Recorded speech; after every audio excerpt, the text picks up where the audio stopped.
उमर 10 साल का एक प्यारा सा लड़का था। वो अपने अम्मी अब्बू के साथ एक छोटे से घर में रहता था।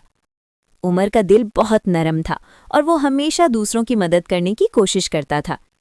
एक दिन स्कूल जाते हुए उसने देखा कि एक बूढ़ी दादी सड़क पार करने की कोशिश कर रही हैं।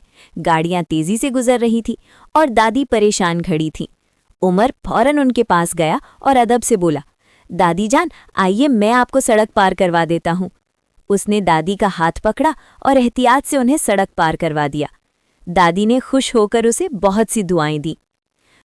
कुछ दिन बाद स्कूल में इम्तिहान के नतीजे आए। उमर ने बहुत मेहनत की थी।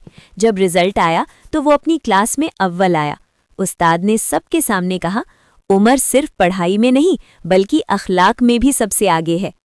उमर बहुत खुश था, लेकिन उसे सबसे ज्यादा खुशी इस बात की थी कि उसने एक नेकी की थी। उसे यकीन हो गया कि नेकी कभी जाया नहीं जाती। नेकी करने वाले हमेशा कामयाब होते हैं।